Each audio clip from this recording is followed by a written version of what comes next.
On their 20th wedding anniversary, in front of friends and family, her husband smugly announced that he wanted a younger woman and demanded she leave the apartment the next day, forgetting it was actually hers. His mother watched proudly, believing her son had finally put his wife in her place. But then, with grace and quiet power, she rose from her seat, took the microphone and said, "That's perfect, because tomorrow I'm selling my apartment, the one you've been living in rent-free for 20 years, and moving on with someone who actually knows what love and loyalty mean." The room fell silent as her husband's pride crumbled and his mother's smirk vanished. "Hi, my beautiful family. Welcome back to Mr. Peter Stories.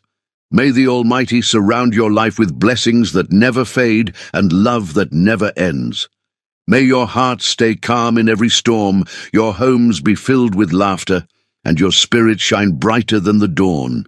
May every woman rise in grace and power, every man walk with humility and courage, and every child carry a light that warms every soul they meet. I pray that peace follows you wherever you go, that healing touches every wound, and that success greets you in every effort.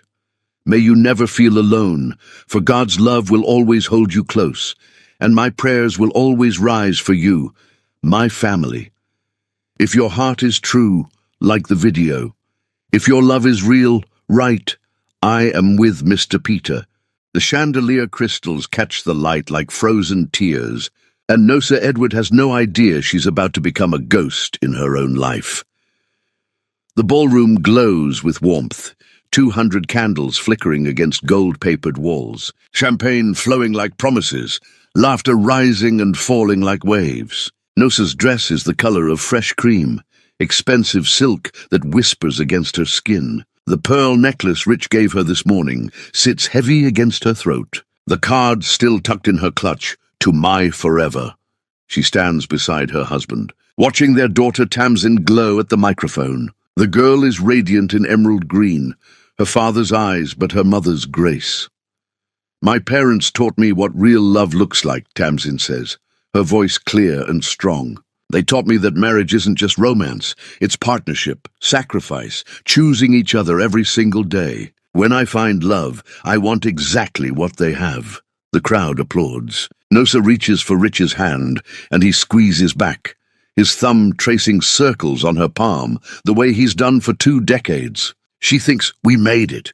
20 years and we're still standing, still solid, still us." Their son Brody takes the microphone next. He's tall like his father, commanding the room with easy confidence. "My dad showed me how to treat women with respect, how to be a man of integrity, how to keep your word even when it's hard." His voice cracks slightly. "Mom, Dad, you're my heroes. Thank you for showing me what forever looks like." Nosa's eyes burn with happy tears. Rich pulls her close, kisses her temple. "We did good," he whispers against her skin. "We did," she agrees.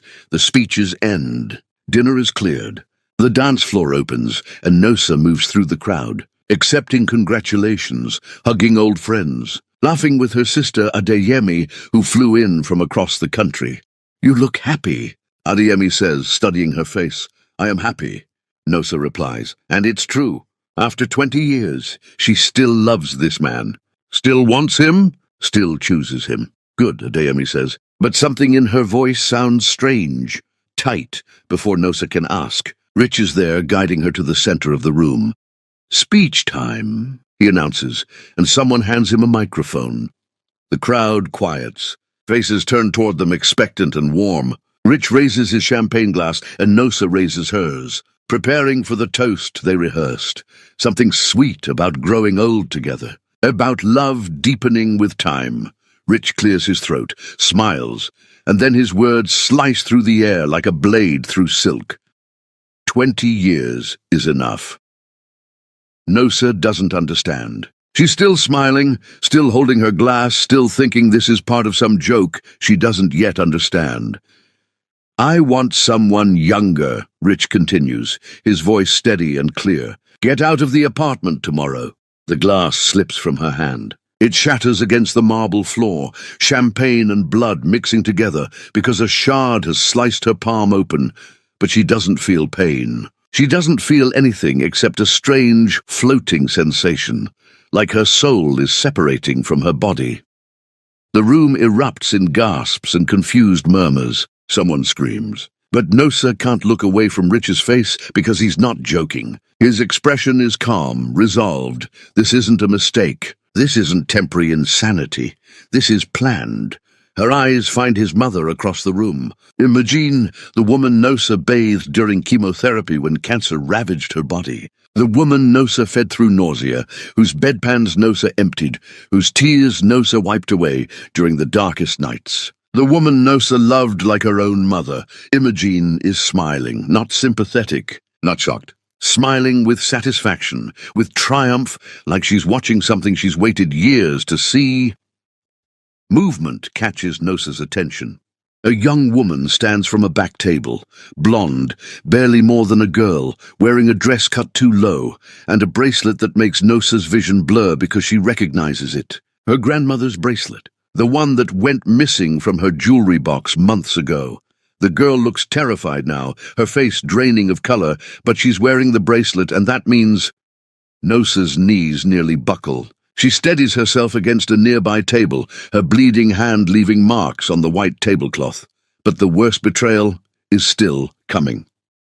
She finds her son in the crowd. Brody, her baby boy, the child she carried, birthed, nursed, raised. The young man who just called his father a man of integrity. His face shows no shock, no surprise, just guilt. Raw, terrible guilt, Brody. Her voice sounds broken even to her own ears. Brody, did you... I'm sorry. The words tumble from his mouth. Mom, I'm sorry, I'm so sorry. You knew. She can barely form the words. You knew. Lardy, he made me promise. Brody is backing away, shaking his head like he's trying to shake off his own skin. He said it would kill you if you found out. He said I was protecting you. I didn't know what to do. A sound cuts through everything else, inhuman, a scream that's more animal than human, high-pitched and agonized. Tamsin. The girl collapses, her body hitting the floor hard. Her chest heaves, gasping for air that won't come. Her hands claw at her throat, her face turning red, then purple. She's hyperventilating. Someone shouts. People rush toward her, but Nosa gets there first, dropping to her knees, gathering her daughter in her arms. Breathe, baby. Breathe with me. In and out. In and out. But Tamsin can't breathe. She's choking on air, choking on betrayal, drowning in the wreckage of everything she believed. I found them. The words explode from Tamsin's mouth between gasps. 3 months ago. In my room, in my bed. Her eyes are wild, unseeing. I came home early and they were... She vomits. Right there on the ballroom floor, her body rejecting everything, the food, the lies, the image burned into her brain. Paramedics appear. Someone must have called them. They try to take Tamsin, but she clings to Nosa, her fingernails digging into her mother's arms. Don't leave me, Tamsin sobs. Mama, don't leave me. Never, Nosa promises, though the word tastes like ash. Never, baby. She looks up, finds Rich standing where she left him, the microphone dangling from his hand. He's staring at Tamsin with something that might be regret, might be horror, might be the first crack in whatever dark thing possessed him to do this. But Nosa feels something else rising in her chest, something cold and sharp and clarifying. She stands, still cradling Tamsin. A paramedic tries to help, but Nosa shakes her head. Not yet. She walks toward Rich, the crowd parts like water. Her hand, still bleeding, leaving a trail of drops on the floor, reaches out and takes the microphone from his trembling fingers. The room goes silent. Even Tamsin sobs, quiet to broken hiccups. Nosa's voice, when it comes, doesn't sound like hers. It's the voice of a woman who just discovered she's been living inside a beautiful lie, and now the truth is burning everything to ash. You want me out of the apartment my dying father gave us? She looks at him, really looks at him, and sees a stranger wearing her husband's face. The one you've lived in rent-free for 20 years, while I worked double shifts so you could play businessman. His face pales. She turns to Imogene. I gave up my medical residency to care for you during cancer. I emptied your bedpans. I held your hand during chemotherapy. I bathed you when you were too weak to stand. And you're smiling? Imogene's smile falters. The young woman, the girl really, because she can't be much older than Brody, goes white. You said you were divorced. Her voice shakes. You said she died. You said she died in a car accident 5 years ago. The room explodes again. More gasps, more shock. Because he didn't just betray Nosa, he built an entire false reality for this girl, made her complicit in destruction she didn't even know she was causing. I didn't know, the girl whispers, tears streaming down her face. I swear I didn't know. Nosa's sister Adeyemi stands, her face twisted with vindicated rage. He asked me 18 months ago to talk sense into you, said you needed to be more adventurous, more exciting. When I warned you, everyone said I was bitter, jealous, a troublemaker trying to ruin a good marriage. The words hit like physical blows. 18 months. He's been planning this for 18 months, while Nosa worked, raised their children, took care of his mother, believed in their forever. Nosa looks at her children. Brody is weeping, his shoulders shaking. And Tamsin is staring at her father like he's something monstrous that crawled out from under her bed. She looks at Rich, sees him clearly for the first time in 20 years. You want passion? Her voice cuts through the chaos. You just murdered the only people who truly loved you, unconditionally. Our children will carry this trauma forever. Every woman you meet from this day forward will count down the days until you trade her in for someone younger. You'll die alone, Rich, completely alone. And in those final moments, you'll finally understand what you destroyed tonight. She hands the microphone to someone, she doesn't even know who, and gathers her children. Blood from her hand stains their clothes, but none of them care. The walk to the door is endless, but with each step, Nosa hears it. Applause, starting with one person, then another, then cascading through the room like thunder. 200 guests rising to their feet, not for Rich and his announcement, not for the spectacle of betrayal, for her, for the woman walking out of her own anniversary party with her head high and her children in her arms, leaving her husband standing alone with his mother in a silent ballroom, his face finally crumbling as reality crashes down. Too late. Always too late. The door closes behind them, and Nosa allows herself one moment, just one, to break.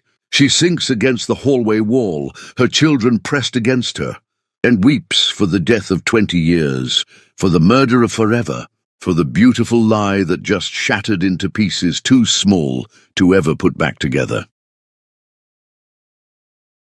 Chapter 2. The Microphone. The apartment feels like a mausoleum where Nosa buries a different part of herself each day. First hope, then dignity, finally the belief that love was ever real. Morning light streams through windows that used to mean something. Nosa stands in the kitchen holding coffee she can't taste, staring at the table where they ate breakfast as a family just yesterday. The chair where Rich sat is empty. Will always be empty now. Tamsin hasn't left her room in 3 days. Brody sleeps on the couch, unable to face his own bedroom because the walls heard him keep his father's secret. The apartment breathes with grief so thick Nosa can barely move through it. Her phone won't stop ringing. Friends, family, people from the party. The video has spread. Someone recorded everything, shared it online. Strangers send messages calling Rich every terrible name, while others dissect Nosa's marriage, wondering what she did wrong, how she didn't see it coming. Maybe if she'd been more attentive, one comment reads. Men don't cheat when they're happy at home. Nosa deletes the app, smashes her phone against the counter, watches it break, and feels nothing.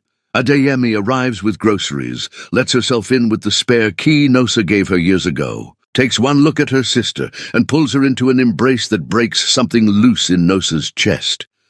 I should have tried harder, Adeyemi says. When he approached me, I should have. You tried. I didn't believe you. Nosa's voice sounds hollow. I chose him over you. I chose the lie, because he was convincing. Because he's a liar who's been doing this his entire life. The words hang between them. Nosa pulls back. What do you mean his entire life? Adeyemi hesitates, then reaches into her purse and pulls out a folder.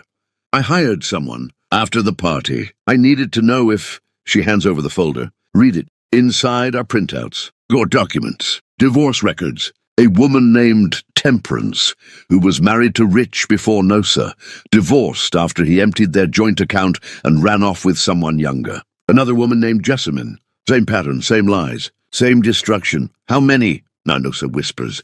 At least 3 before you. Maybe more. Nosa's knees give out. She sinks into a chair. I wasn't special. I wasn't. You were a target. Like the others, Adeyemi crouches beside her. This is who he is. Who he's always been. The door to Tamsin's room opens. The girl emerges looking skeletal, her skin grey, her eyes sunken. She's been beautiful her whole life, but grief has carved her into something else, something haunted. I can't eat, Tamsin says. Every time I try, I see them. In my room, in my bed, where I sleep.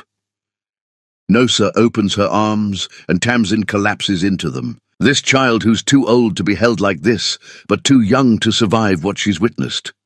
We'll get you new furniture, Nosa says. New everything. We'll paint the walls. Make it different. It won't matter. The images are inside my head.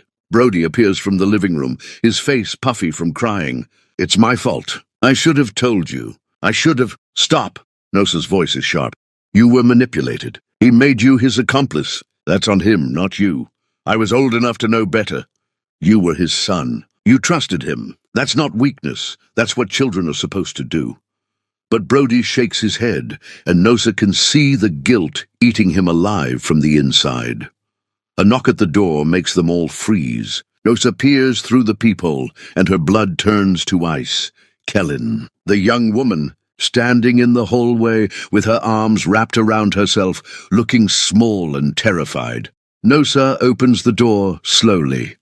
What do you want? I'm sorry. Kellen's voice breaks immediately. I didn't know. I swear to God I didn't know any of it. Get out, please. Just listen. Kellen pulls something from her bag, a wooden box, old and worn. He gave me this. Said it was special. I opened it this morning. She hands it to Nosa. Inside are letters. Love letters. Dozens of them. Nosa's vision blurs as she reads. The words are familiar. Too familiar.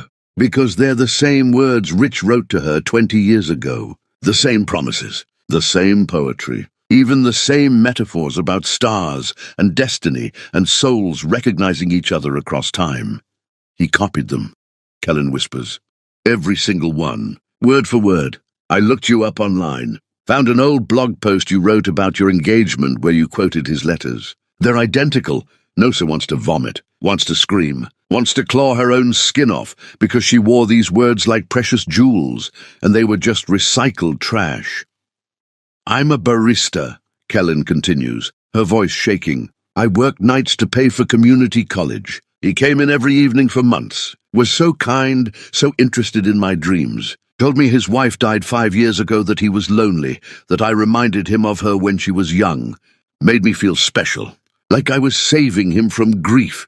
You're his victim too, Adeyemi says quietly. I helped destroy your family. Kellen looks at Tamsin, who's staring at her with hollow eyes. I was in your bed, your sanctuary. I'm so sorry. I'll carry that forever. Tamsin opens her mouth, closes it, opens it again. Did he tell you about us? His children? He said you were grown and moved away, that you barely spoke to him anymore. I'm 16. My brother is 19. We lived here. Tamsin's voice breaks. We were here the whole time. Kellen sways like she might faint. Nosa catches her, guides her to the couch. This girl is barely older than Brody, barely more than a child herself. He's a predator, Adeyemi says. He finds vulnerable women and destroys them. You're just the latest. I thought he loved me, Kellen whispers. So did I, Nosa replies. They sit in silence, these women united by the wreckage of one man's selfishness. Finally, Kellen stands. I'll testify. If you need anything for court, divorce, custody, anything, I'll tell them everything. What he told me, how he manipulated me, all of it. Thank you. Kellen pauses at the door. For what it's worth. He talked about you all the time. Said you were brilliant, beautiful, the best person he'd ever known. I think part of him really did love you. That makes it worse, Nosa says softly. Because if he loved me and still did this, then love doesn't mean anything at all. After Kellen leaves, Brody disappears into the bathroom. Nosa hears him vomiting. Then the sound of his fist hitting the wall, once, twice, again and again, until Nosa rushes in and finds him standing over the sink, his knuckles bloody and torn. He kept a journal, Brody says, staring at his reflection. I found it in his desk when I went to get my birth certificate for college enrollment. Read one page before I couldn't stomach any more. What did it say? That you were getting older. That he needed to start looking. That the apartment would be his in the divorce, because your father put both our names on the deed. Brody's voice drops to a whisper. He was planning this for years. Turned me into his accomplice. Made me think keeping the secret was protecting you, when really he was just making sure he had time to secure everything before the bomb dropped. Nosa pulls him close. This son who's drowning in guilt that isn't his to carry. We're going to survive this, all of us, together. But she's lying. She doesn't know if survival is possible, doesn't know if any of them will ever be whole again. That night, she wakes to strange sounds from Tamsin's room, finds her daughter scrubbing the floor with bleach, her hands raw and bleeding, her face wet with tears. I have to make it clean, Tamsin sobs. I have to get the stain out. Baby, there's no stain. The floor is clean. No! Tamsin scrubs harder. I can still see them. Right here. I can see everything. Why can't I make it stop? Nosa kneels beside her daughter, takes the scrub brush gently from her bleeding hands. It's not on the floor. It's in your head. And we're going to get you help. Real help. What if nothing helps? What if I carry this forever? No? Then we'll carry it together. But as Nosa holds her sobbing daughter, she looks toward the bathroom where she can hear Brody retching again, and she thinks, how do we survive this? How does anyone survive the systematic destruction of everything they believed was real? Her phone buzzes, a new one, a day Emmy bought her. A text from a number she doesn't recognize. This is Temperance. Kellen gave me your number. I'm the first wife.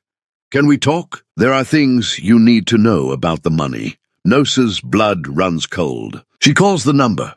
Temperance's voice is older, weathered by pain. He stole from me, too. Everything my parents left me. Everything I'd saved. The apartment your father gave you, I'd checked the deed very carefully. Rich has a pattern of forging signatures, transferring assets. By the time my divorce was final, I had nothing. My father made me promise the apartment would stay in my name only. Check anyway. Trust me. Nosa pulls out the deed the next morning. Her father's lawyer had been meticulous, her name alone, with a clause stating it could never be sold or transferred without written consent witnessed by 3 parties. But clipped to the back is something that makes her vision swim. A transfer document, dated 3 months ago. Her signature at the bottom, except she never signed it. The handwriting is close, remarkably close, but not quite right. The loop on the E is too wide. The N slopes differently. Rich forged her signature, tried to steal the apartment before he destroyed their marriage. Nosa calls her father's lawyer. I need to see you today, right now, and bring everything you have on property fraud. As she waits for the appointment, she sits in the living room, surrounded by the wreckage of 20 years. Photos on the walls, memories that used to be precious. A whole life built on lies so convincing she never saw the foundation crumbling beneath her feet. Her phone rings again. Rich's number. She almost doesn't answer, but something in her needs to hear his voice. Needs to know if there's any remorse, any recognition of the destruction he's caused. Nosa, he sounds broken. Please, can we talk? No, I made a terrible mistake. I wasn't thinking clearly. You forged my signature, tried to steal my apartment, planned this for years. That's not a mistake, Rich, that's who you are. Silence. Then how did you find out? Because I'm not the naive woman you married anymore. That woman died on our anniversary. You killed her. I never meant to hurt. Our daughter tried to scrub her bedroom floor with bleach until her hands bled because she can't get the image of you and that girl out of her head. Her son vomits every night and punches walls because you made him your accomplice. I just discovered you're a serial predator who's destroyed at least 3 other families before mine. So tell me, Rich, which part didn't you mean? She hangs up. blocks his number, sits in the silence of her ruined life and makes a decision. She's not going to be a victim. She's going to be a survivor. And if that means clawing her way back to herself through blood and broken glass, then that's exactly what she'll do. Because her children are watching. And she needs to show them that even when someone destroys you completely, you can rebuild, different, scarred, but still standing, still breathing, still here. Chapter 3. The Unraveling. 3 months crawl by like wounded animals, each day bleeding into the next, with no distinction between sunrise and sunset. And Tamsin Edward Foley has stopped believing her body belongs to her. She stands in front of her bedroom mirror, new furniture, new paint, everything different except the floor beneath her feet, which is still the same floor, still the place where her innocence died, and practices smiling. Her therapist says she needs to reclaim her space, her sense of self, her power, but power feels like a word from another language. A concept for other girls who didn't come home early from school to find their father and his mistress tangled in sheets that smelled like teenage dreams. She doesn't eat breakfast anymore. Can't. Her stomach rejects everything that isn't liquid. Coffee, water, sometimes broth if her mother begs hard enough. She's lost weight she didn't have to lose. Her collarbones sharp enough to cut, her clothes hanging like drapes on a skeleton. "Please, baby," Nosa says each morning, offering toast, eggs, anything. "Just one bite." I can't. And it's true. Every time Tamsin tries to swallow solid food, her throat closes. Her body remembers what her mind is trying to forget. The sounds, the images, the way her father looked at her when he finally noticed her standing in the doorway. The way he didn't even have the decency to look ashamed. Just angry that she'd interrupted.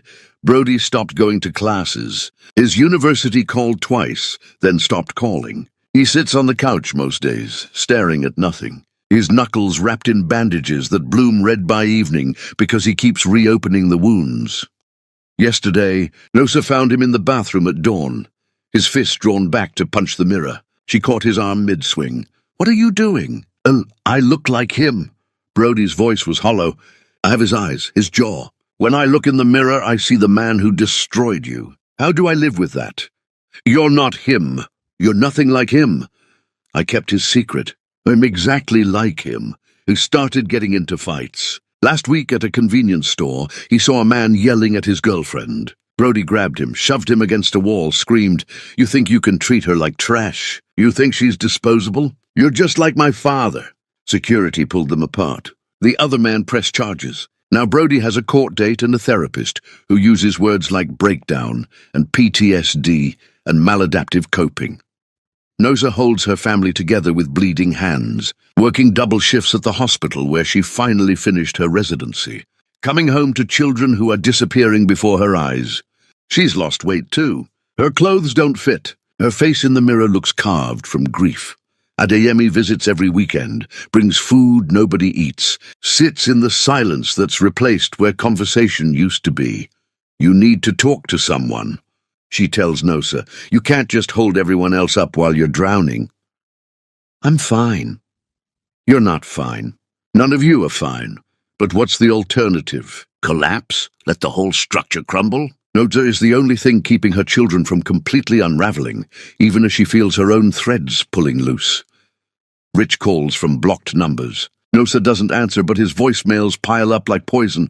"I'm sorry, please, let me explain. It wasn't supposed to happen like this. I still love you. I made a mistake. Please, Nosa, please." She deletes them without listening all the way through. But sometimes, late at night when she can't sleep, she wonders what he's doing, if he's suffering, if he understands yet what he's destroyed. The lawyer's office is downtown, all glass and steel and cold fluorescent lighting. Nosa brings the forged document, her father's original will, every piece of evidence that Rich tried to steal the apartment. The lawyer, a sharp woman named Octavia with silver hair and sharper eyes, studies everything carefully. "He's done this before," she says finally. "I've represented 2 other women against him. Same pattern.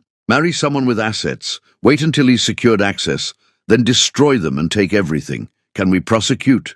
We can try. But fraud is hard to prove if he's good at forgery. And he's very good. Octavia leans forward. But here's what we can do. Freeze everything. Every account, every asset. I'll file an emergency injunction. He won't be able to touch anything until the divorce is final. How long will that take? Months. Maybe longer if he fights. Let him fight. I'm not backing down. Octavia smiles grimly. Good, because he's going to make this ugly. Men like him always do. That night, Nosa comes home to find Tamsin's bedroom door open. The room is dark. She flips the light switch and her heart stops. Tamsin is on the floor. Not moving, an empty pill bottle beside her. Orange prescription tablets scattered across the carpet like fallen stars. No. Nosa is on her knees, checking for a pulse, screaming for Brody, dialing emergency services with shaking hands. Tamsin's pulse is there, but faint. Her breathing shallow, her lips slightly blue. Stay with me, baby. Stay with me. Help is coming. You're going to be fine. You're going to be... But she's not fine. None of them are fine. The ambulance arrives in minutes that feel like hours. Paramedics work quickly, efficiently, asking questions Nosa barely hears. What did she take? How many? How long ago? I don't know. I just found her. I don't know. Brody rides in the ambulance with them, holding his sister's hand, his face dead white. This is my fault. I did this. I killed her. She's not dead. She's going to be okay. But Nosa doesn't know if she believes it. The hospital is bright and loud, and everything moves too fast and too slow simultaneously. They pump Tamsin's stomach. Give her charcoal. Hook her up to machines that beep and whir and monitor the life that's barely clinging to her body. A doctor with kind eyes and graying temples pulls Nosa aside. She's stable. She's going to survive this. But Ms. Edward, your daughter took a significant amount of sleeping pills. If you'd come home an hour later, we'd be having a very different conversation. I know. She's going to need intensive psychiatric care. This wasn't a cry for help. This was a genuine attempt. Nosa already knows this. Felt it in the way Tamsin's been disappearing piece by piece, day by day. Watching her daughter fade like a photograph left in sunlight. When Tamsin wakes, her eyes find her mother's immediately. Tears leak from the corners, silent and hopeless. I'm sorry, she whispers. I just wanted the images to stop. They won't stop, Mama. Every time I close my eyes, I see them. Every time I try to sleep, I'm back in that room. I can't make it stop, and I don't know how to live like this. Nosa climbs into the hospital bed, holds her daughter like she did when she was small and afraid of thunderstorms. Then we'll find a way together. Different therapy, medication, whatever you need. But you can't leave me, baby. You can't.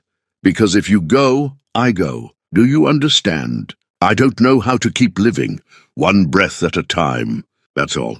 Just one breath, then another, then another. We don't think about tomorrow or next week or next year. Just the next breath. Can you do that? Tamsin nods against her mother's chest.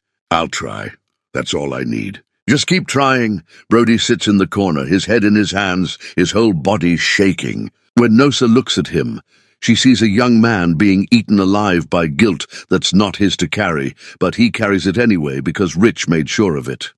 Her phone buzzes. A text from an unknown number. This is Rich's mother, Imogene. I need to speak with you. It's important. Nosa doesn't respond. Blocks the number. But it buzzes again from a different number. Please, I'm dying. I need to make this right. Dying. The word sits heavy in Nosa's chest. She should feel satisfaction. Should want Imogene to suffer the way she's suffering, the way her children are suffering. But she just feels tired. A nurse comes in to check Tamsin's vitals. There's a woman in the waiting room. Says she's the grandmother. Should I? No. Brody's voice is hard. She doesn't get to see us. She smiled when he destroyed us. She knew. She probably helped him plan it. Brody! Nosa starts. No, Mom. She doesn't get to feel better about herself by apologizing now. Some things can't be forgiven, and maybe he's right. Maybe some betrayals go too deep for apologies to reach. Days pass. Tamsin is released into a psychiatric program, outpatient but intensive. 3 hours of therapy daily, group sessions. Medication adjustments. Art therapy, where she paints violent, beautiful images of girls being swallowed by darkness. Brody finally goes to his court date for the fight at the convenience store. The judge looks at his record, previously clean, and the psychological evaluation from his therapist, and gives him community service instead of jail time. You're clearly struggling, the judge says. But you can't use your pain as an excuse to hurt others. Get help, real help, before you destroy yourself and everyone around you. Brody nods, accepts the sentence, walks out of the courthouse, and immediately gets into another fight with a man who catcalls a woman on the street. This time, he ends up in the hospital with a broken jaw. The other man's friends didn't fight fair. Nosa sits beside his hospital bed, watching her son's swollen face, and something in her finally breaks. Not into pieces, into something harder, something diamond-sharp and unbreakable. Enough, she says. Both of you. This ends now. Mom, no, listen to me. What your father did was evil. It was calculated and cruel and unforgivable. But if we let it destroy us, then he wins. If we disappear into our pain, if we stop existing as human beings, then he gets exactly what he wanted, to erase us so completely that we can't even fight back. How do we fight? Tamsin's voice is small, broken. By surviving, by rebuilding, by refusing to let him have any more of our lives than he's already taken. Nosa takes each of their hands. I'm not saying forgive him. I'm not saying forget. I'm saying we choose to keep living despite what he did. We choose ourselves, each other. We choose to be more than just his victims. I don't know how, Brody says. Neither do I, but we're going to learn. A week later, Imogene's obituary appears in the paper. Stroke, died at home, survived by one son, 2 grandchildren, and a former daughter-in-law who refuses to attend the funeral. Rich calls again. This time, Nosa answers.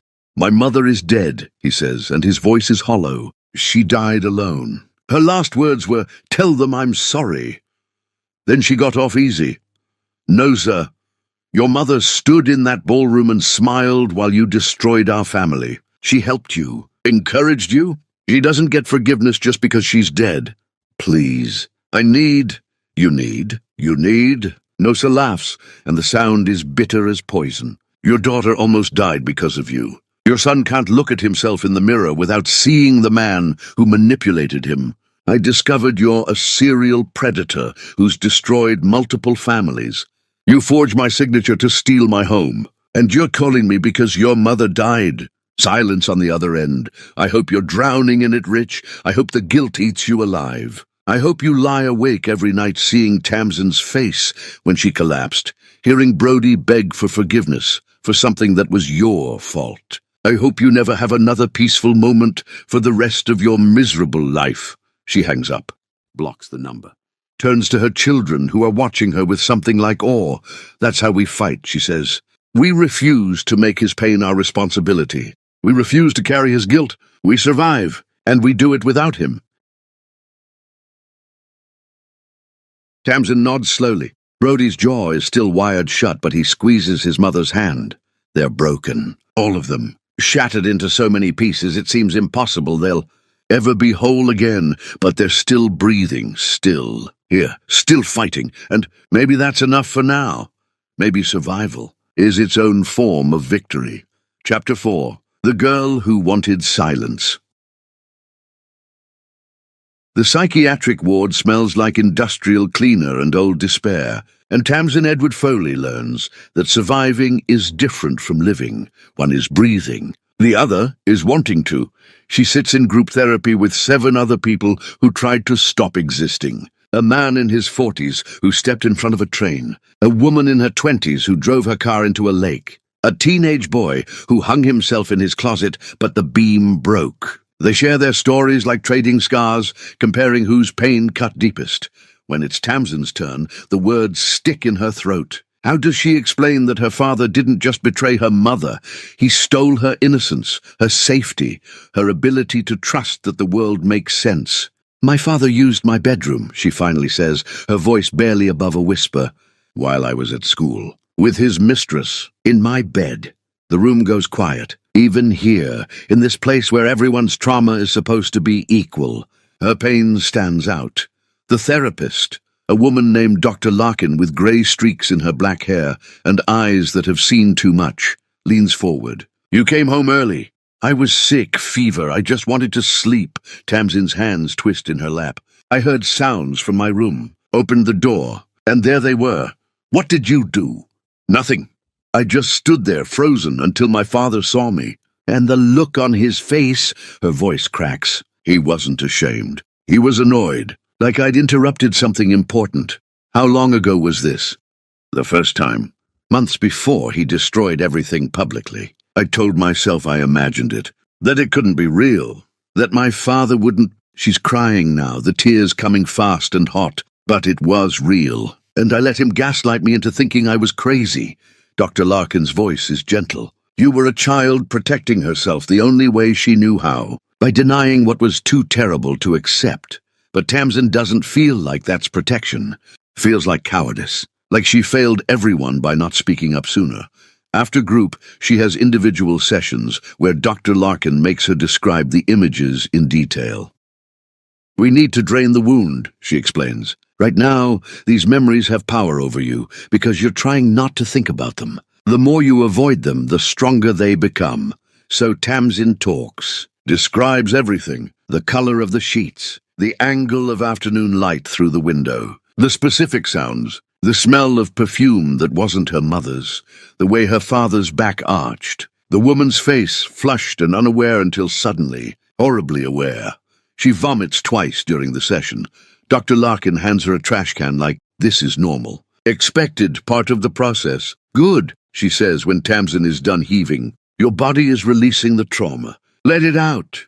But Tamsin doesn't feel released. Feels raw, flayed open, exposed to air that burns. At night, she lies in her hospital bed. They kept her inpatient for observation, and listens to other patients crying, screaming, bargaining with gods who don't answer. She understands them now, understands why people choose silence over this, why death seems kinder than carrying pain that never stops bleeding. Her phone rings. Brody. His voice sounds strange, muffled. Right. His jaw is wired shut. He's learned to speak around it, but every word sounds painful. How are you? He asks. Alive, you? The same. They're quiet. The silence between them heavy with everything they can't say. I'm sorry. This is my fault. I should have saved you. I should have spoken up. I should have been braver. The judge gave me community service, Brody finally says. 100 hours. I have to help at a domestic violence shelter. That's good. Is it? I feel like a fraud. Like I'm the abuser, not the victim. You're both. That's what makes it so complicated. More silence. Then I got into another fight. Brody, I know. I can't stop. Every time I see a man mistreating a woman, something breaks inside me. I want to hurt them the way he hurt us. That's not helping anyone. I know. My therapist says I'm projecting, trying to save every woman because I couldn't save Mom. Tamsin understands this. She's doing the same thing in reverse, trying to disappear because she couldn't make her father disappear first. We're a mess, she says softly. Complete disaster. Do you think we'll ever be normal again? Brody is quiet for so long, Tamsin thinks he's hung up. Then I don't think normal exists anymore. I think we just have to find a new way to exist. Different, scarred, but maybe still okay. I don't know if I want to exist at all. Then exist for me, for Mom, because if you go, we fall apart completely. You're the glue, Tam, you always have been. But Tamsin doesn't feel like glue. Feels like shattered glass, barely holding shape through surface tension alone. When she's finally released from the psychiatric ward, Noza is there with clean clothes and a careful smile. They drive home in silence. The apartment looks different, brighter somehow. Noza has been cleaning, rearranging, trying to make it feel less like a crime scene. But Tamsin can still feel it. The weight of betrayal soaked into the walls. I talked to a realtor, Noza says as they walk in. We can move. New place. Fresh start. You love this apartment. I love you more. Tamsin wants to feel grateful. Instead feels guilty. One more way her father destroyed something precious. Her mother's home, her history, The only connection left to her dead father who tried to protect his daughter from men, exactly like Rich. Mail is piled on the counter. Noja sorts through it mechanically. Bills, advertisements, a thick envelope with no return address. Inside is a letter, handwritten, from Kellen. "Dear Tamsin," it begins. "I know you don't want to hear from me. I know I'm the last person who has the right to speak to you. But I need you to know something. I'm not asking for forgiveness. I'm not asking you to understand. I'm just asking you to believe that I didn't know, that I was lied to, that I'm his victim too, even though my victimhood hurt you in ways I can never repair." Tamsin reads the whole thing. 2 pages of careful handwriting, shaking in places, words crossed out and rewritten. At the end, "You deserved better. Your whole family did. I'm going to therapy now, learning about predatory behavior, about manipulation, about how men like your father find vulnerable women and use them as weapons. I'll carry what I did to you forever. All I can do is promise never to be used like that again, and to warn every woman I meet about men who seem too good to be true. Because they are. Every time." Tamsin folds the letter carefully, puts it in her drawer, doesn't know how to feel about it.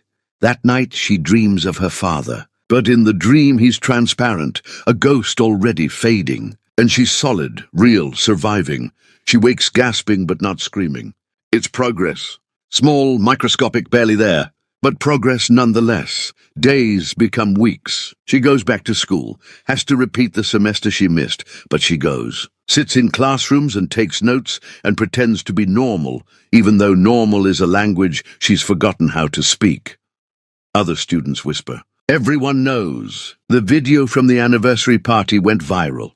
That's the girl whose dad, she hears the fragments. Keeps walking, head up, because her mother taught her that surviving with dignity is its own form of revenge. Brody starts his community service at the shelter. Comes home quiet, shaken. The stories, he tells Nosa, the things men do to women. He can't finish the sentence. Is it helping? I don't know, maybe. I'm learning that what Dad did isn't unique.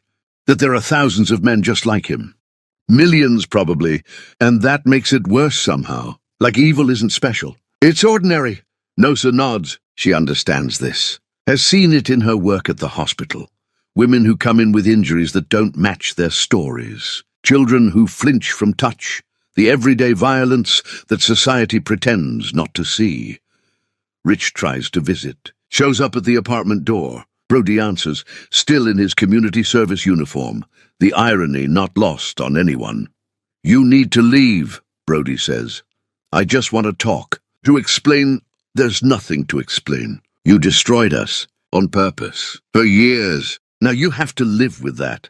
Your sister almost died because of you." Brody's voice rises. "Because you traumatized her so badly, she wanted to stop existing. So no, you don't get to use her pain as an excuse to feel better about yourself. Leave, now, before I call the police."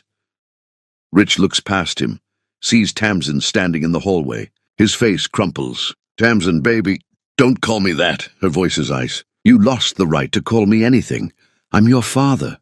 You're the man who used my bedroom as his personal brothel. You're nothing to me."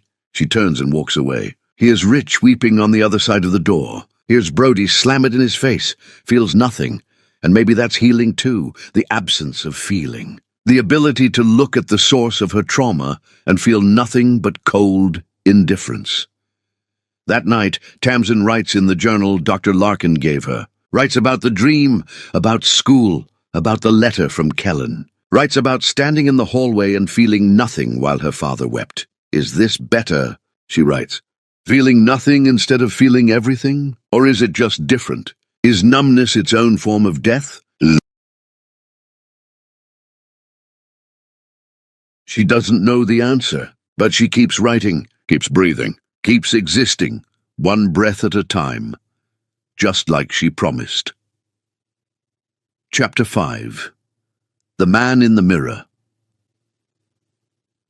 Rich Foley stands in his mother's empty house surrounded by photographs of people who now hate him. And for the first time in his life he sees himself clearly, and the reflection is monstrous. The funeral was yesterday. He stood alone at the graveside while his siblings positioned themselves on the opposite side of the casket, as far from him as possible, without leaving entirely. No one spoke to him. No one looked at him. He was a ghost at his own mother's funeral. Imogene's house feels enormous in its emptiness. Every room echoes with memories. Family dinners where Nosa cooked because Imogene was too weak from chemo. Christmas mornings with Tamsin and Brody opening presents while Imogene watched with joy in her eyes. The night she held Rich's hand and said, "I'm so glad you found Nosa. She's the best thing that ever happened to this family." And Rich destroyed it all.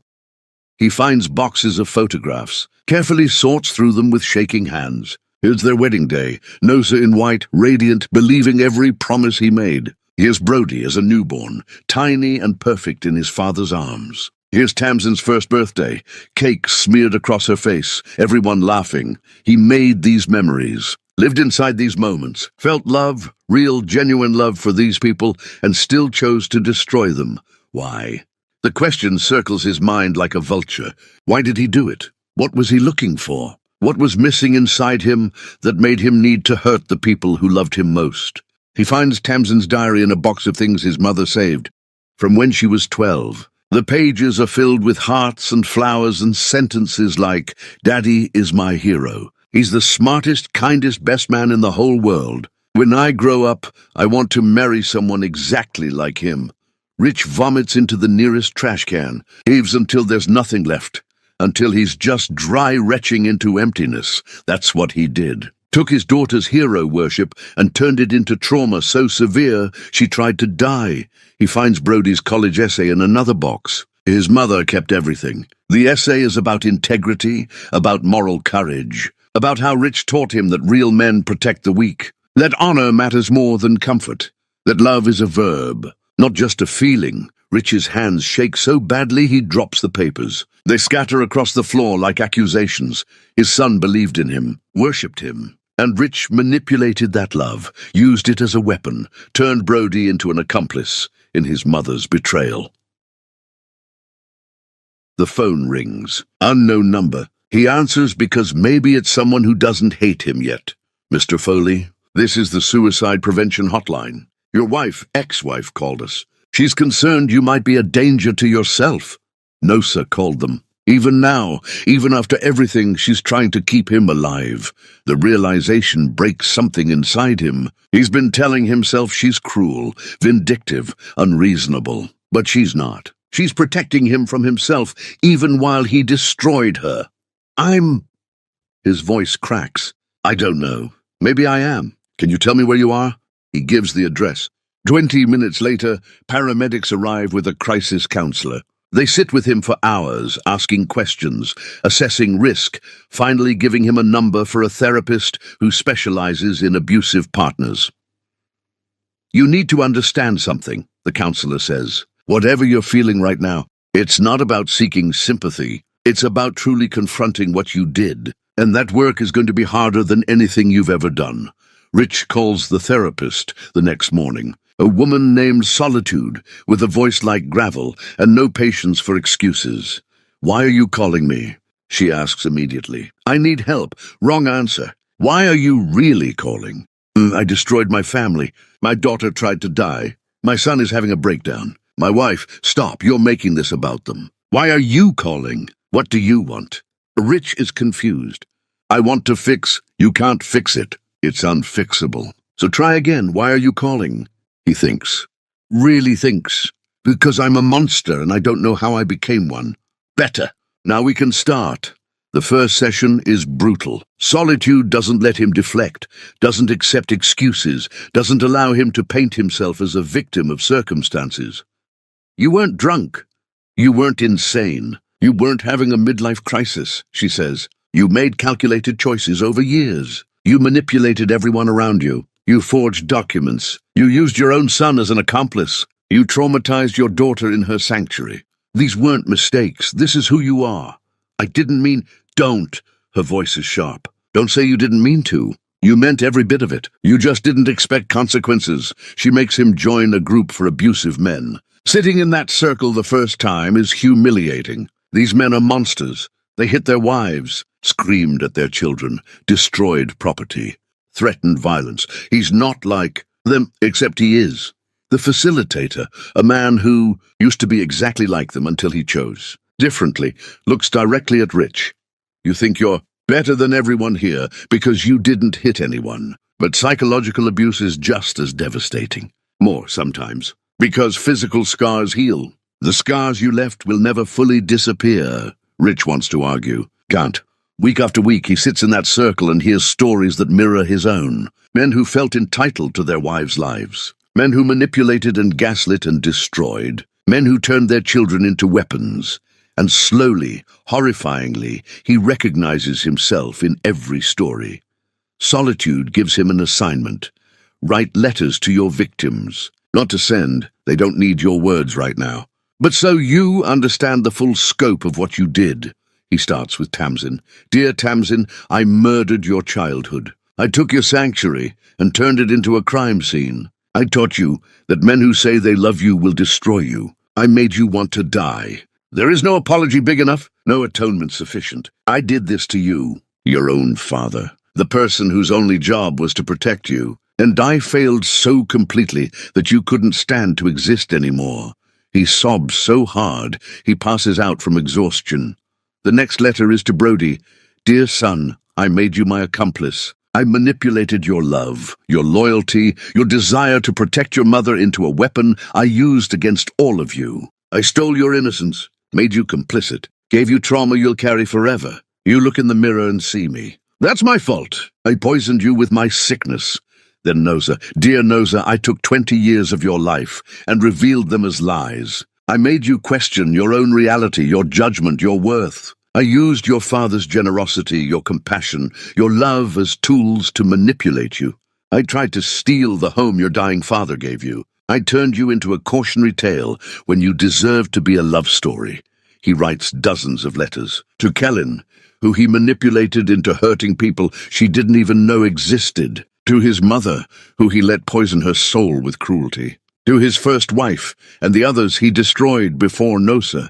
Each letter peels back another layer of self-delusion. Each one forces him to see what he did without the comfortable distance of justification. Solitude reads them all. Good. Now I want you to volunteer at a domestic abuse shelter. You need to sit in rooms with women who survived men exactly like you. You need to face what you are. The shelter is in a converted church, all high ceilings and stained glass that filters light into colors that feel holy. The women who live there look at Rich with suspicion. They know a predator when they see one. He doesn't speak to them, just helps with maintenance, cooking, cleaning, makes himself useful in ways that don't require them to trust him. But he listens. Here's their stories. A woman whose husband broke her arm for burning dinner. A woman whose boyfriend tracked her phone, isolated her from friends, made her believe she was worthless. A woman who stayed with her husband for 20 years, thinking he loved her, only to discover he'd been cheating the entire time, that she was just a cover for his real life. The woman's name is Temperance, the same Temperance who contacted Nosa, Rich's first wife. She recognizes him immediately, goes pale. What are you doing here? I volunteer here. Part of my therapy. Therapy, she laughs bitterly. What, you think a few months of talking will fix what you are? And no, I don't think I can be fixed. The honesty surprises her. Then why bother? Because I need to understand what I am, and I need to make sure no one else becomes me. They stand in tense silence. Finally, Temperance says, I'm going to be watching you. If you're performing, if this is some kind of manipulation to get back to Nosa and the kids, I'll destroy you. Good. Someone should. Weeks turn to months. Rich sells his car, moves into a tiny studio apartment, works 3 jobs. Every extra dollar goes to abuse survivor organizations. He's not trying to buy redemption. He knows it's not for sale.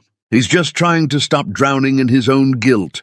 He starts speaking at high schools. The guidance counselor warns him, these kids will eat you alive.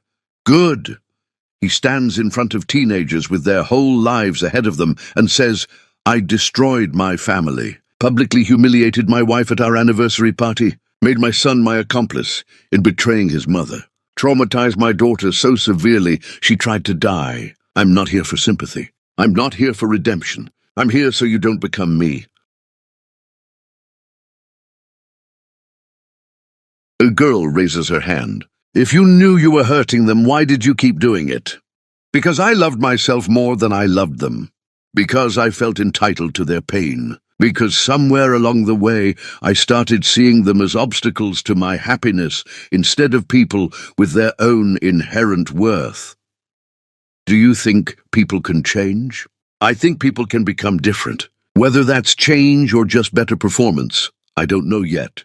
Ask me in 5 years. He posts videos online. Raw, unfiltered confessions, not seeking forgiveness, warning others. The comments are brutal. You deserve to suffer forever. I hope your kids never forgive you. You're scum. He agrees with every comment. Doesn't delete any of them. This is his punishment, to be known as the monster he is. One night, he's at the shelter washing dishes when Adeyemi walks in, Nosa's sister. She freezes when she sees him. What are you doing here? Volunteering. Have been for months. She studies him carefully. I'm going to watch you. If you're faking this, if you hurt anyone here, I'm not faking, but watch anyway. Everyone should. She does watch. Comes every week for shelter duties. Keeps Rich in her peripheral vision. Watches him counsel young men about respecting women. Watches him clean bathrooms and cook meals and never ask for recognition. Watches him sit with his own pain without demanding comfort. After a year, she approaches him. You're different. I'm trying to be. That doesn't erase what you did. I know. Why are you doing this? Really, Rich is quiet for a long time. Because if I can help one man not become me, maybe my life will have one good thing in it. Just one, that's all I'm asking for. Adeyemi nods slowly. Doesn't forgive him. Doesn't trust him. But maybe, just maybe, believes he's genuinely trying. It's more than he deserves. It's everything.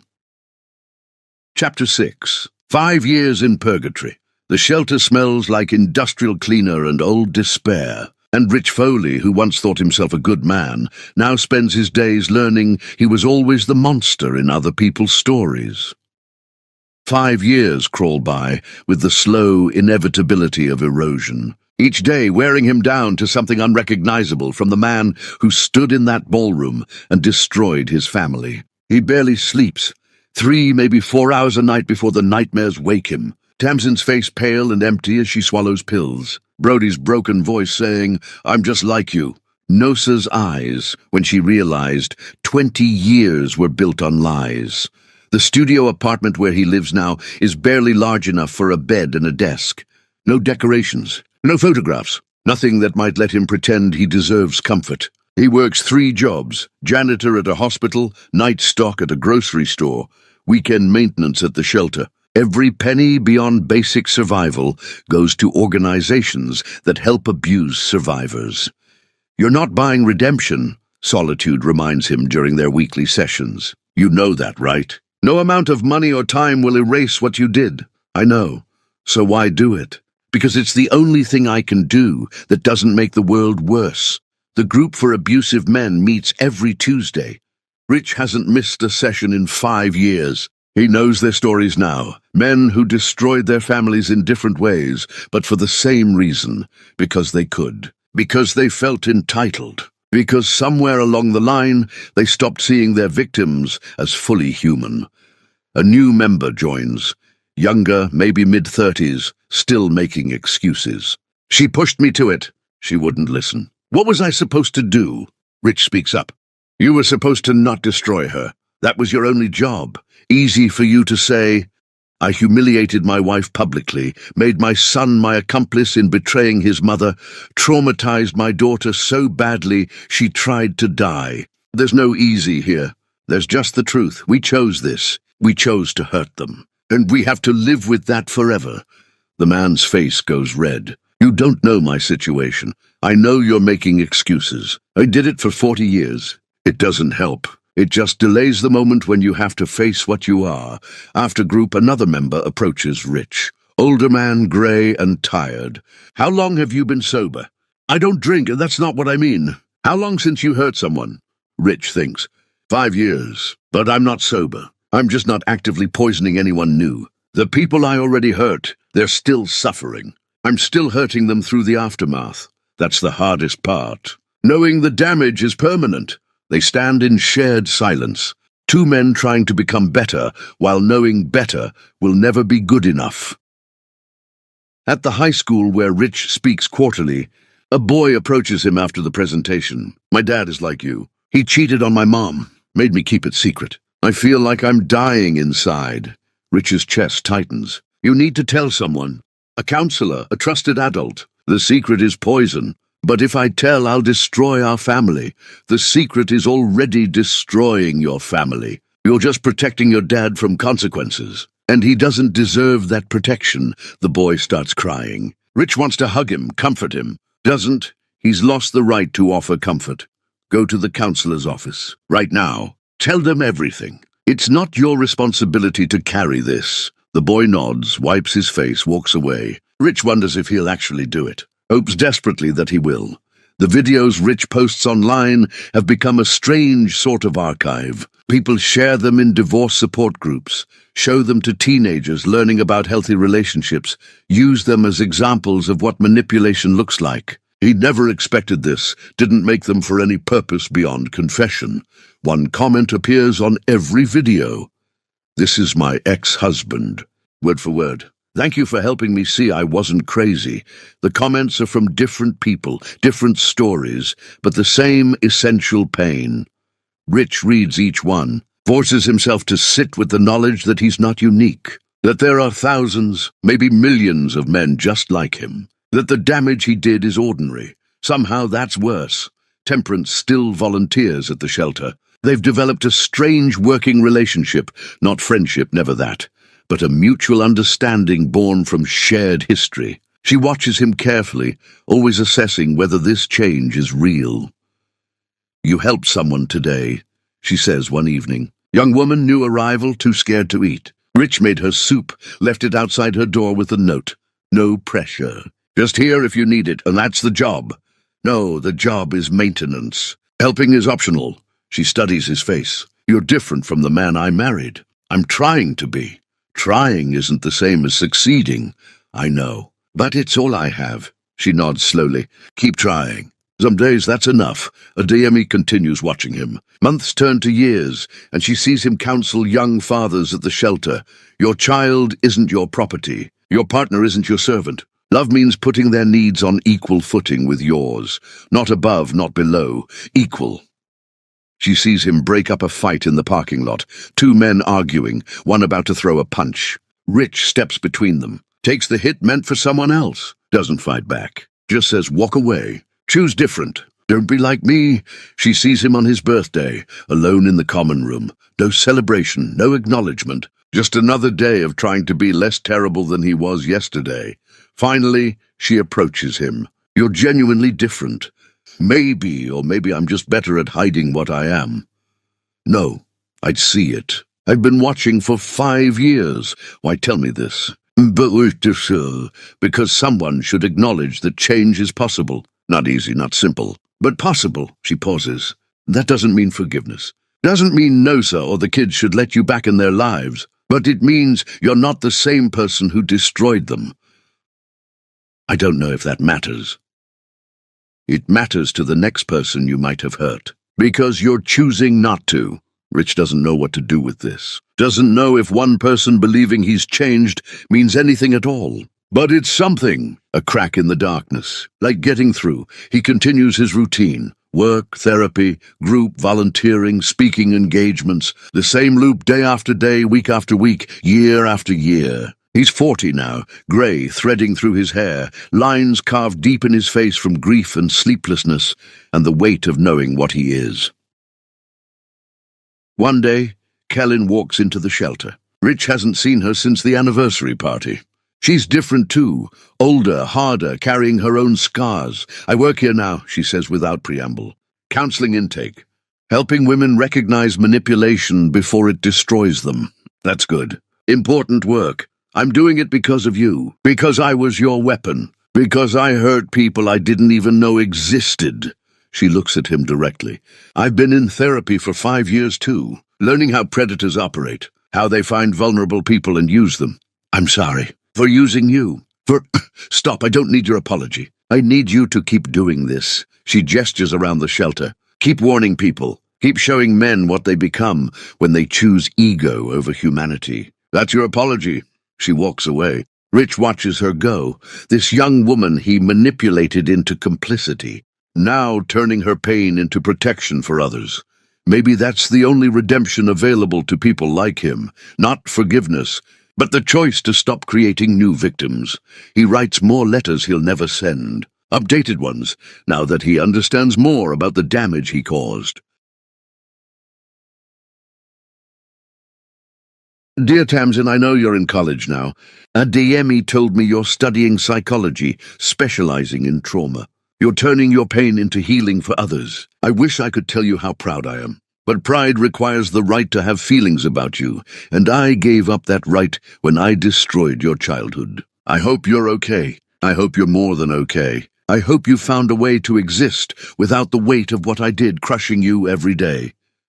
Dear Brody, Adeyemi says you're engaged, that you're happy, that you've forgiven yourself for something that was never your fault. I hope that's true. I hope you've learned that you're nothing like me, that being manipulated doesn't make you a manipulator, that surviving doesn't require carrying my guilt. Build a good life. Be better than me. That shouldn't be hard. The bar is underground. Dear Nosa, I heard you finished your residency, that you're a trauma specialist now. Of course you are. You're brilliant, always were. I heard you're dating someone kind. I'm glad. You deserve kindness. You deserved it from me and never got it. I hope he treats you the way you should have been treated all along. I hope he shows you what real love looks like. I hope you forget I ever existed. He seals the letters, puts them in a box with all the others. Hundreds of letters spanning 5 years. A catalogue of regret that will never be read by the people who need to hear it, because they don't need to hear it.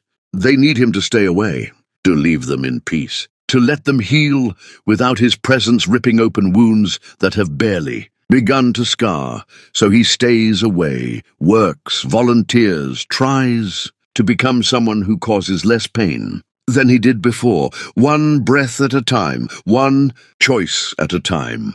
One day at a time. 5 years of purgatory, and he's still not sure if he's being punished, or if he's finally starting to understand what it means to be human. Maybe both. Maybe that's the point.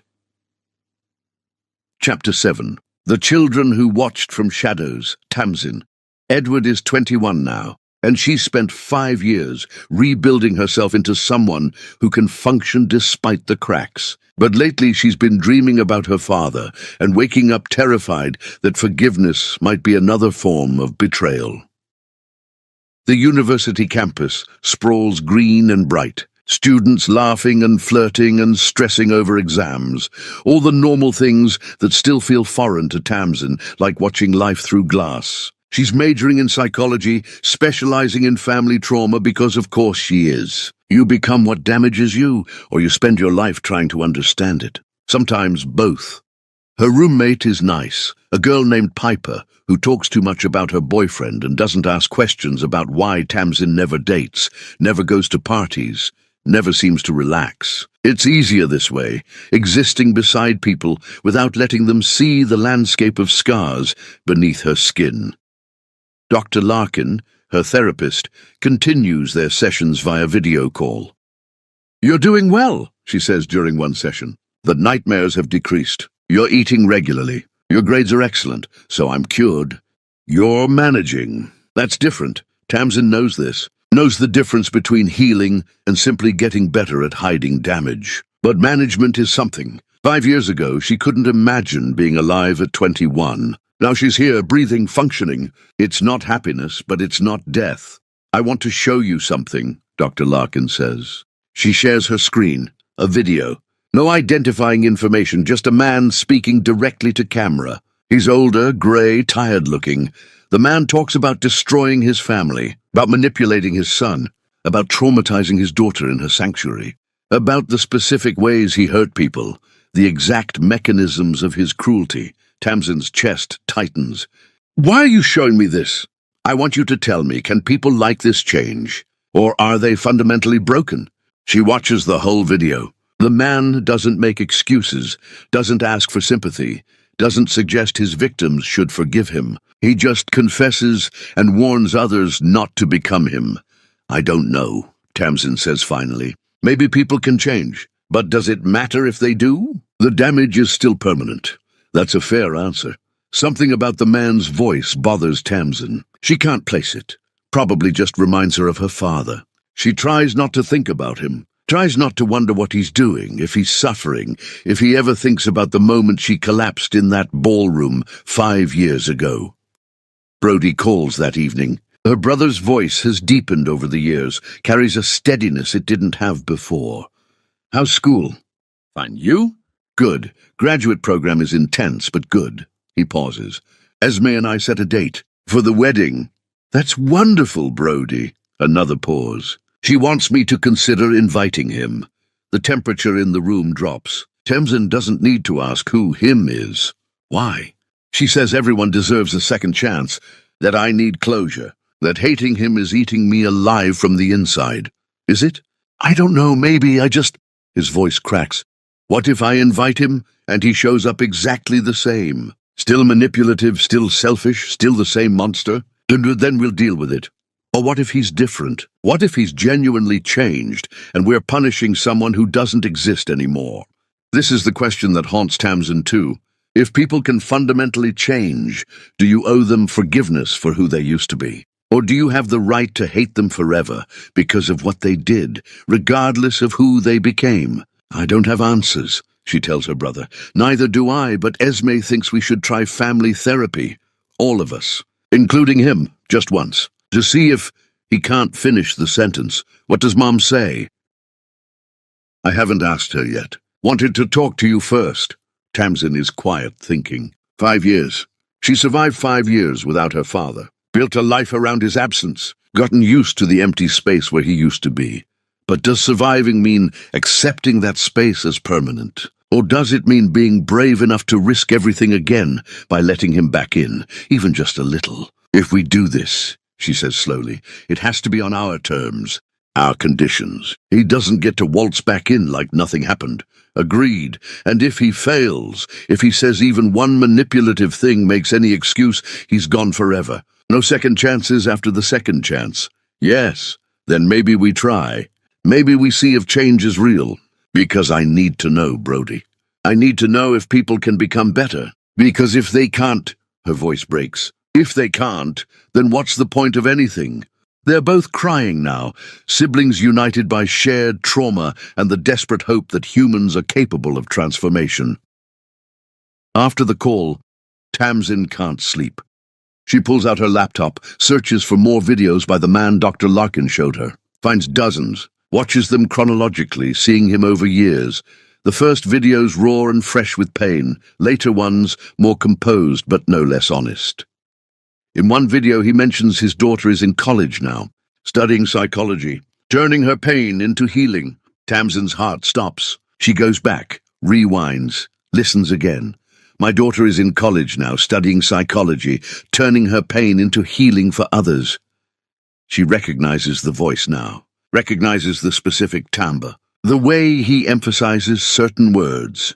This is her father. These videos, all of them, are her father's confessions, his warnings, his attempts to become something other than the monster who destroyed them. She should feel angry, violated.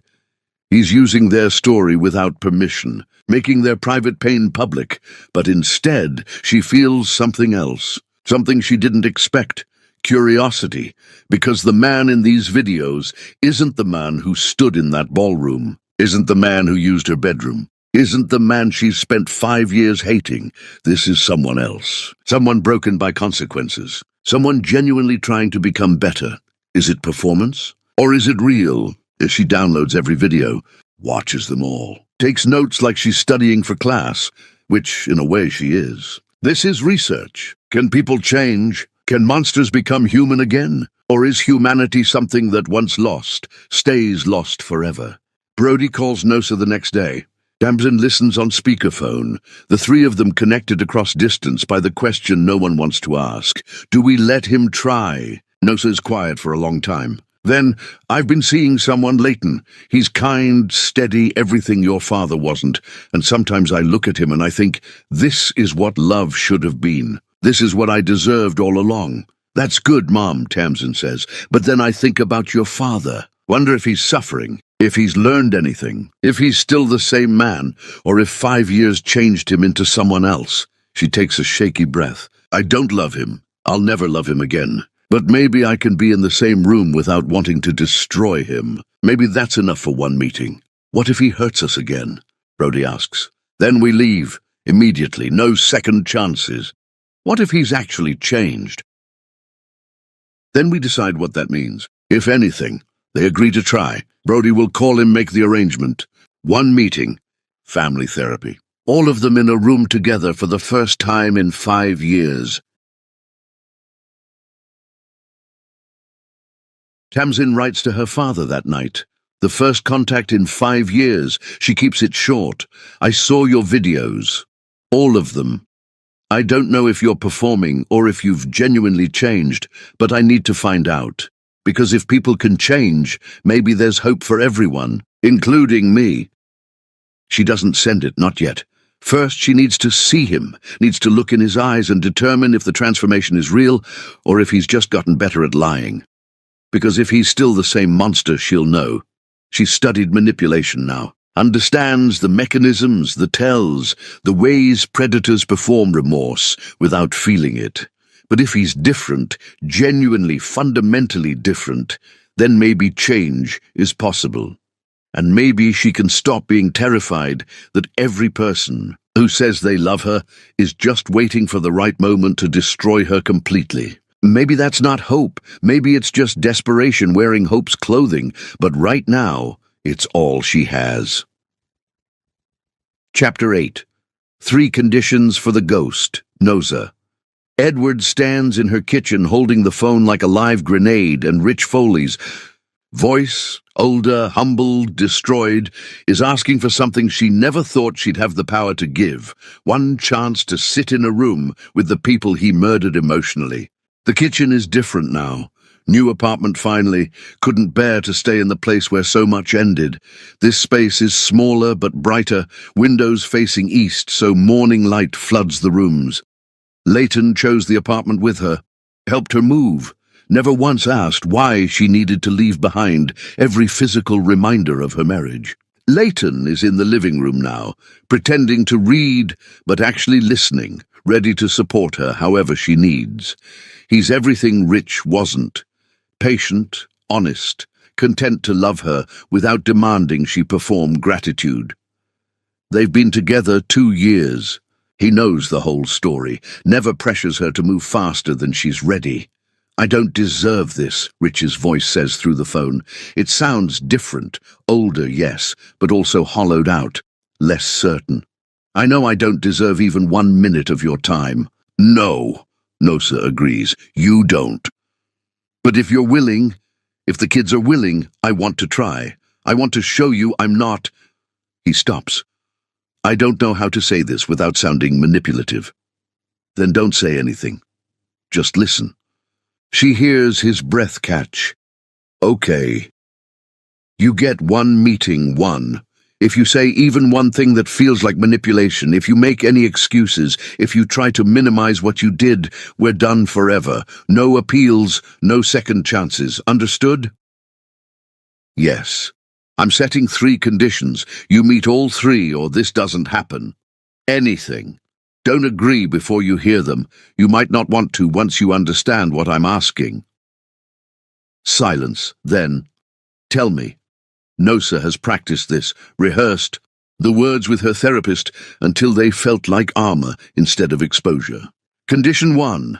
Continue therapy for 5 more years. Not regular therapy, specialized work with families you've helped destroy through your volunteer work. Face your victims, carry their pain, help them heal. Your transformation isn't complete until you've repaired damage beyond your own family. I can do that. Condition 2. Rebuild with our children at their pace. You don't get to be called dad just because time passed. Every word is earned. Every conversation is a gift. It might take decades. It might never happen. You accept that without resentment or pressure. His voice is thick. Yes. Condition 3. This is the hard one. The one that makes this real. You never ask me for forgiveness. You don't get peace. You don't get closure. You live with what you did forever. Your healing doesn't depend on my absolution. I don't exist to give you redemption. Understood? Long silence. Nosa can hear him breathing, processing, understanding what she's really saying. You will carry this guilt until you die. I will never release you from it. If you're looking for forgiveness, look somewhere else. I understand, he says finally, and I agree to all of it. Why? Why what? Why agree? What do you get out of this, if not forgiveness? He's quiet again. When he speaks, his voice is barely a whisper. The chance to show you I'm sorry. Not so you forgive me, just so you know the apology is real. So maybe someday you can think about our marriage and not feel like every good memory was a lie. Something in Nosa's chest twists. She doesn't want to feel sympathy, doesn't want to soften, but there's something in his voice, genuine regret, not the performance of it. She doesn't trust it yet, but she hears it. The therapy appointment is in 3 weeks, she says. Dr. Philomena Crest. She's a specialist in family trauma. Don't be late. Don't bring anything, no gifts, no letters, nothing. Just yourself, and be prepared. Our children are going to unleash 5 years of pain on you. You don't get to defend yourself. You just sit there and take it. I will. If you walk out, if you can't handle hearing what you did, we're done. But I won't walk out. Rich. She says his name and it feels strange in her mouth, unfamiliar after years of calling him nothing. I mean it. One mistake and you're gone forever. I know. Thank you, Nosa, for this, for even considering. Don't thank me. I'm not doing this for you. I'm doing it for our children, so they can see if change is real, so they can move forward with their lives knowing they gave you one chance and you either rose to it or failed. This isn't about you. It's about them. I know. She hangs up. Her hand is shaking. Leighton appears in the doorway, concern written across his kind face. You okay? I don't know. Maybe. I just agreed to sit in a room with the man who destroyed me. He comes close, wraps his arms around her. You're the bravest person I know. Or the stupidest. Brave, he insists, because you're choosing to face trauma when you could just walk away. That takes courage. But Nosa doesn't feel courageous, feels terrified. What if seeing Rich breaks? Something in her that's barely healed? What if he's still the same man, and this whole thing just reopens wounds she spent 5 years trying to close? Tamsin arrives that evening for dinner. She does this twice a week now. Comes over, helps cook, pretends everything is normal, even though normal is just a mask they all wear. Brody joins them, and the 3 of them sit around the table like they're preparing for battle. He agreed to the conditions, Nosa says. Her children exchange looks. Tamsin speaks first. I found his videos, the ones he posts online. I've watched all of them. What? Nosa's heart races. Why didn't you tell me? Because I didn't know how you'd react, and I needed to process it first. Tamsin pulls out her laptop, shows them. He's been doing this for years, confessing, warning people, taking full accountability. They watched together. Video after video of Rich describing what he did, why it was wrong, how he's trying to change. He doesn't make excuses, doesn't ask for sympathy, just lays bare his crimes and begs others not to become him. Brody is crying. Is it real, or is he just performing for an audience? I don't know, Tamsin says. That's what we need to find out. Nosa watches her ex-husband on screen. He looks older, worn down by consequences. There's something different in his eyes, a depth that wasn't there before. But is it genuine? Or has he just learned to fake depth? I want to believe people can change, Tamsin says softly. Because if they can't, then what's the point of therapy, of growth, of trying to be better? If we're all just stuck as whoever we were at our worst moment, then there's no hope for any of us. That's a lot of weight to put on one meeting, Leighton observes quietly. I know, but that's what it is. Tamsin looks at her mother. Are you ready for this? No, but I'm doing it anyway. The 3 weeks pass in a blur of anxiety and second-guessing. Nosa dreams about the anniversary party, wakes up gasping, remembering the moment the glass slipped from her hand, the sound it made shattering, the way Rich's face showed no remorse, only determination. She dreams about good times too, and those are worse. Rich holding her hand in the delivery room as Brody was born. Rich slow dancing with her in their kitchen. Rich laughing at her jokes, kissing her forehead, saying, I love you, in ways that felt real. Were any of those moments true, or was she living in a performance the entire time? The day of the appointment arrives. Nosa dresses carefully, not too formal, not too casual. Armor disguised as normalcy. Tamsin picks her up, and they drive to Brody's apartment to collect him. He's wearing a suit, armor of his own. Ready? Tamsin asks. No, they both answer. Good, me neither. They drive to Dr. Philomena's office in silence. The building is modern, glass and steel, the kind of place that's supposed to feel safe but just feels cold. The waiting room is empty, except for one man sitting in the corner, head bowed, hands clasped like prayer. Rich. He looks up when they enter. His face, oh, his face. It's aged decades in 5 years. Grey hair, deep lines, eyes that carry weight that wasn't there before. He stands immediately, then seems to realize he doesn't know if he's allowed to approach them. Hi, he says, just that. No sweetheart, no kids, no assumption of intimacy he hasn't earned. Hi, Brody echoes, his voice tight. Tamsin just nods. Can't speak yet. Nosa looks at this man who destroyed her and feels nothing. Not love, not hate, just a vast, empty space where 20 years used to live.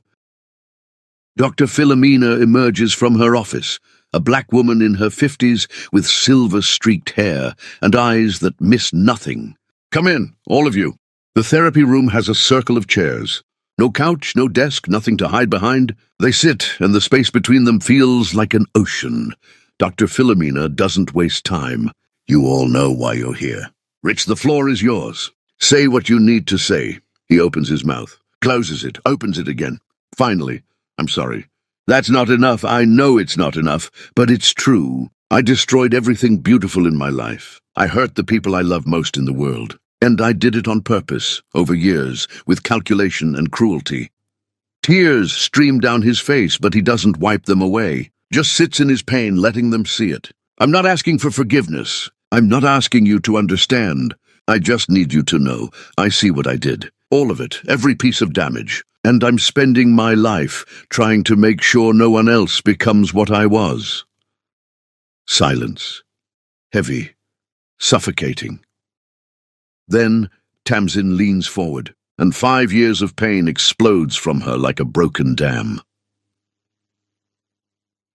Chapter 9. The Room Where It Breaks. The therapy room smells like lavender and old pain, and when Tamsin Edward Foley finally speaks, her voice cuts through the silence like shattered glass through skin. I tried to die because of you. The words hang in the air. Rich's face crumbles, but she's not done. 5 years of agony pouring out in a flood that can't be stopped. I'm 21 years old, and I'm terrified of being touched, because every time someone gets close, I see you and her in my bed, where I was supposed to feel safe. Do you understand what you stole from me? Her voice rises, shaking with rage and grief. You didn't just cheat on Mom. You invaded my sanctuary and turned it into a place where nightmares live. I scrubbed that floor until my hands bled, and I could still see you. Still see everything. Rich is weeping openly now, but doesn't speak. Just witnesses her pain. I'm in therapy twice a week. Take medication to sleep without screaming. I can't have relationships because I don't trust anyone who says they love me. You taught me that love is just the costume predators wear while they destroy you. Tamsin's whole body shakes. I swallowed a bottle of pills, Dad. Did you know that? I wanted to stop existing because the images in my head wouldn't stop, and I didn't know how to live with them. That's what you did. You made your own daughter want to die. She's sobbing now, gulping air between words. Nosa reaches for her hand, but Tamsin pulls away. She needs to finish this, needs him to hear everything. I'm studying psychology now, learning about trauma, about how the brain processes betrayal. And you know what I learned? That what you did to me was a form of violence. Not physical, but just as devastating. You violated my space, my trust, my entire concept of safety. And the worst part, her voice drops to a whisper. The absolute worst part is that I loved you, worshipped you, thought you were the best man in the world, and you let me believe that while you were destroying everything. Rich tries to speak. Tamsin cuts him off. No, you don't get to respond yet. I'm not done. He nods, tears streaming, hands trembling in his lap. I had to learn how to eat again. Had to relearn how to sleep, how to function, how to exist in the world. Basic things that normal people take for granted. Because you broke something fundamental inside me. And I don't know if it can be fixed. I don't know if I'll ever be whole. Dr. Philomena's voice is gentle. Tamsin, that's enough for now. Give your brother space. Brody has been silent, his face white, his breathing shallow. When he speaks, his voice is so quiet they have to lean forward to hear. You made me betray Mom. 5 words, devastating in their simplicity. I was 19, still your son. Still believed you were a good man. And you turned me into your accomplice. Brody's voice cracks. You made me keep your secret. Told me I was protecting Mom by not telling her. Made me believe that lying to her was an act of love. He looks directly at Rich for the first time. I've thought about killing myself, Dad, multiple times. Because I look in the mirror and I see you. Your eyes, your jaw, your face, and I hate myself for it. I hate that I carry your DNA. I hate that people say I look like you, because looking like you means looking like the man who destroyed our family. Rich makes a sound. Half sob, half groan, but Brody continues. I got into fights. Did you know that? Ended up in court because I couldn't control my rage. Every time I saw a man mistreating a woman, I saw you, and I wanted to destroy him the way you destroyed us. My therapist says I have PTSD, that being your accomplice traumatized me almost as much as what you did to Mom. He stands suddenly, paces, can't sit still with this much pain in his body. I'm getting married to a woman who's kind and patient and loves me despite the mess I am. And I'm terrified every single day that I'll turn into you, that I'll hurt her the way you hurt Mom, that your sickness lives inside me and one day it'll wake up and I'll become the monster you were. Rich drops to his knees, actually falls from his chair onto the floor, his face in his hands. No, God, no. Brody, listen to me. I'm not done. Brody's voice rises to a shout. You don't get to comfort me. You don't get to make this better. Dr. Philomena intervenes. Rich, let him finish. You agreed to this. Rich nods, stays on his knees, his whole body shaking with sobs he's trying to contain. Brody's voice drops again, becomes eerily calm. I work at a domestic violence shelter now. Community service at first, but I stayed because I needed to understand what you did. Needed to sit in rooms with women who survived men like you. And you know what I learned? He looks at his father on the floor. I learned that I'm nothing like you. That being manipulated doesn't make me a manipulator. That I was a victim too, not just an accomplice. But it took 5 years of therapy and working with survivors to understand that. 5 years of my life spent recovering from what you did to me. His voice breaks completely. I want you at my wedding, Dad. I want my father there when I get married. But I don't know if you're my father anymore. I don't know if the man who destroyed us is the same man sitting here now. And I don't know if wanting you there makes me weak, or if it makes me someone who's brave enough to believe in second chances. Silence. The kind that presses against your eardrums. Nosa hasn't spoken yet. She's been watching Rich, studying his reactions, trying to determine if this grief is real or performed. She knows manipulation now, studied it, learned the tells. She doesn't see performance. She sees genuine devastation. But devastation isn't enough. Regret isn't transformation. My turn, she says quietly.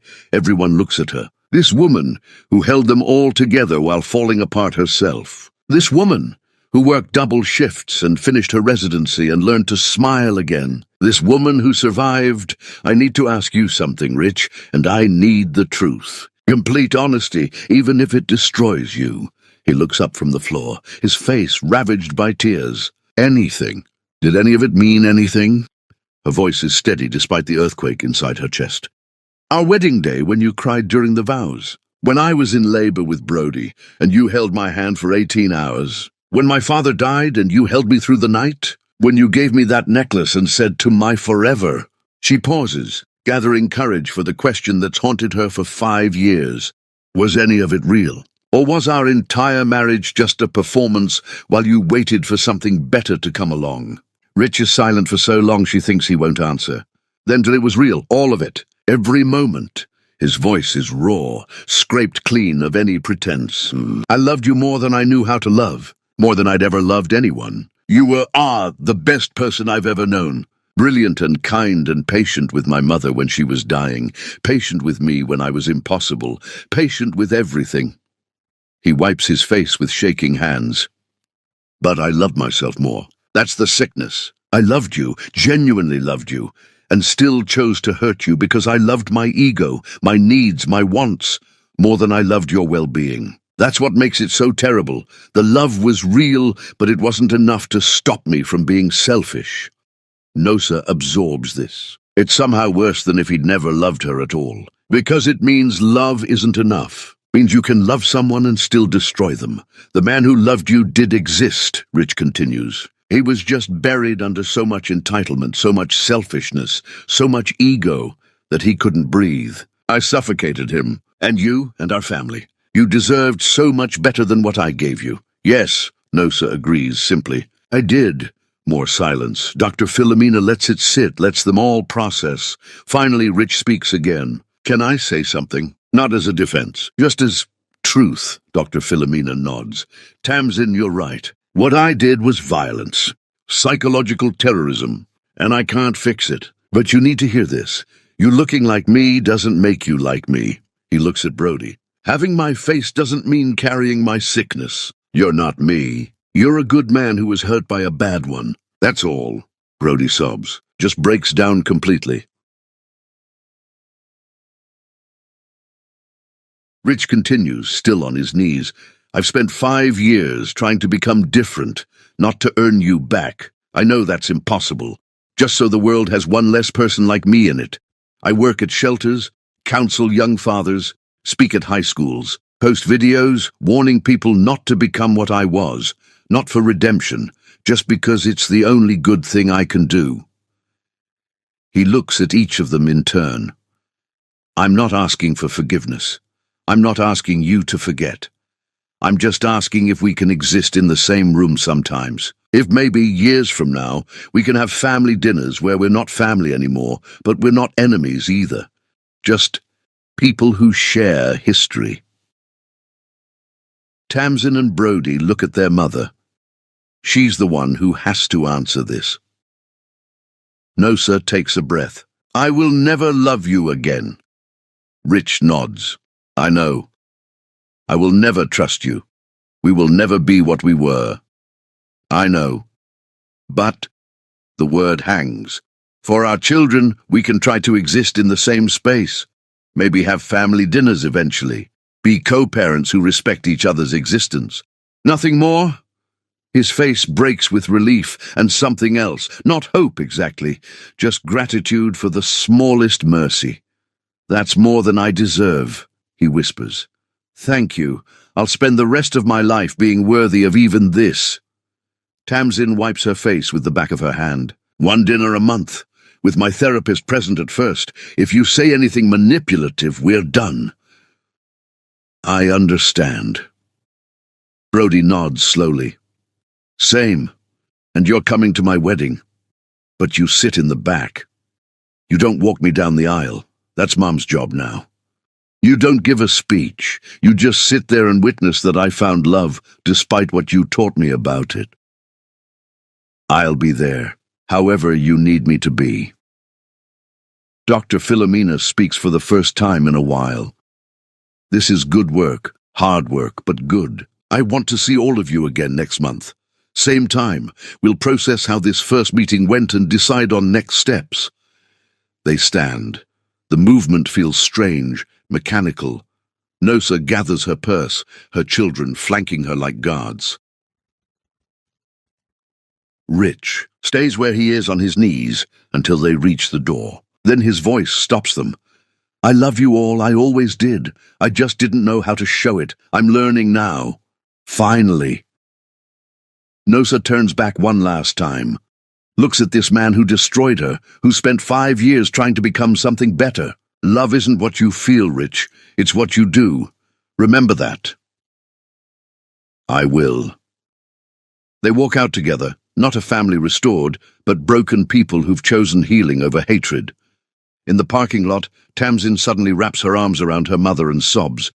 Brody joins them and they stand there, the three of them holding each other while the world moves around them. Did we do the right thing? Tamsin asks. I don't know, Nosa admits, but we did the brave thing. That's enough for today. Leighton is waiting at Nosa's apartment when she gets home. Takes one look at her face and pulls her close without asking questions, just holds her while she shakes. How do you feel? He finally asks. Empty, full, broken, whole, I don't know, everything at once. That's normal. Is any of this normal? No, but you survived it. That's what matters. That night, Nosa dreams about the anniversary party again. But this time, when the glass shatters, she doesn't freeze. She walks out with her head high, her children beside her, and when she looks back, Rich is alone in an empty ballroom, finally understanding what he's lost. She wakes feeling something she hasn't felt in 5 years, not peace exactly, but the possibility of it, somewhere in the distance, waiting. Chapter 10. The Beginning, After the End. Sometimes healing doesn't look like happiness. It looks like broken people choosing to exist in the same room without destroying each other further. And maybe that's the bravest form of love. The first dinner happens 6 weeks later, neutral territory, a quiet restaurant where nobody knows them. Tamsin arrives with Dr. Larkin. Brody brings Esme, who squeezes his hand under the table. Nosa comes alone. Leighton offered to join, but she needed to do this without armor. Rich is already there when they arrive, sitting in the corner booth looking terrified. He's wearing a simple shirt, nothing fancy. Doesn't want to seem like he's trying too hard. When they slide into the booth, he doesn't stand, doesn't reach for hugs, just nods. Thank you for coming. The meal is awkward, stilted, long silences punctuated by careful small talk. Tamsin asks about his work. He describes the shelter, the counseling, the speaking engagements. Doesn't embellish. Doesn't make himself sound heroic. Just states facts. Brody talks about graduate school, about his research on family trauma. Rich listens without offering advice, without trying to parent. Just listens. Halfway through, Tamsin excuses herself to the bathroom. Comes back with red eyes but steady hands. This is harder than I thought. We can leave, Nosa offers. No, I need to do this. She looks at Rich. Tell me about Mom's necklace, the one you gave her that morning. Rich's face goes pale. The pearls? Did you mean it? When you said, to my forever? Yes, I meant it. I just didn't understand what forever required, didn't understand that forever means choosing someone, even when it's hard, even when something shiny and new tempts you. I failed at forever, but the intention was real. Tamsin nods slowly, processing. I needed to know, needed to understand if anything was real. The love was real. I was just too broken to sustain it. They eat in silence for a while. Then Brody asks, do you still have Mom's old recipe book, the one from her grandmother? Rich looks stricken. I gave it to your Aunt Adeyemi. Thought you'd want it kept safe. Can I have it back for Esme? She wants to learn Mum's cooking. I'll get it to you this week. These small exchanges, asking about objects, sharing tiny pieces of life, feel monumental, like rebuilding a house one brick at a time, never sure if the foundation will hold. When the check comes, Rich reaches for it. Nosa stops him. We split it, equal. But equal. We're not family anymore. We're just people sharing a meal. He nods, accepts this new reality. Outside, as they're saying goodbye, Tamsin does something unexpected. She hugs him, brief, stiff, but real. See you next month, she says. Rich breaks down in the parking lot after they leave, just stands. Beside his car weeping because his daughter touched him, and it's more than he deserves, more than he dared hope for. Months pass. Dinners become easier, less fraught. Brody's wedding approaches. Rich helps from a distance, contributes financially without being asked, never inserts himself into planning. The day arrives, and he sits in the back row exactly as instructed, watching his son marry a good woman who treats him with kindness. When Brody and Esme exchange vows, Rich weeps quietly, not for himself, for the joy of witnessing his son break the cycle, choose better, become the man Rich never was. At the reception, Tamsin approaches him. Want to see the photo booth? Pictures? They look through silly photos of the wedding party, and for a moment it feels almost normal. Almost like they're father and daughter instead of survivor and perpetrator. Thank you for being here, Tamsin says. Brody needed this. Thank you for letting me. She studies his face. You're different, really different. It's strange. I keep waiting for the mask to slip, for the old you to come back. But I think maybe the old you is actually dead. I hope so. That man deserves to stay dead. Nosa watches from across the room, Leighton's arm around her waist. She's wearing blue, her favorite color, one Rich never liked. She's laughing at something Leighton said, genuinely happy in a way she never was with Rich. Rich sees this and feels no jealousy, just relief that she found what she deserved. Before he leaves the reception, he stops by Nosa's table. You look happy. I am. Good. That's, his voice catches. That's all I wanted, for you to be happy again. I know you think this is closure. It's not. I still hate what you did, still carry it every day. I know. But I'm learning that hating you and being happy aren't mutually exclusive. I can do both. That's fair. She looks at him, really looks, the way she used to. You've changed. It doesn't erase anything, doesn't make us family, but you've changed. I'm trying. Keep trying. For the next person you might hurt if you stop. He nods, leaves, drives home to his small apartment where he's alone, but no longer lonely, because loneliness was about missing what he destroyed, and he's finally accepted he doesn't get to have it back. Years pass, not quickly, each one earned through consistency, through showing up, through never asking for more than he's given. Tamsin finishes her degree, opens a practice specializing in family trauma. She invites Rich to the opening. He sits in the back, watches her speak about healing, about survival, about how damage doesn't have to be permanent. Brody and Esme have a baby, a daughter. They name her after Nosa's mother, a choice that makes everyone cry. Rich meets her when she's 3 months old, holds her with shaking hands, whispers, I'll never let anyone hurt you, I promise.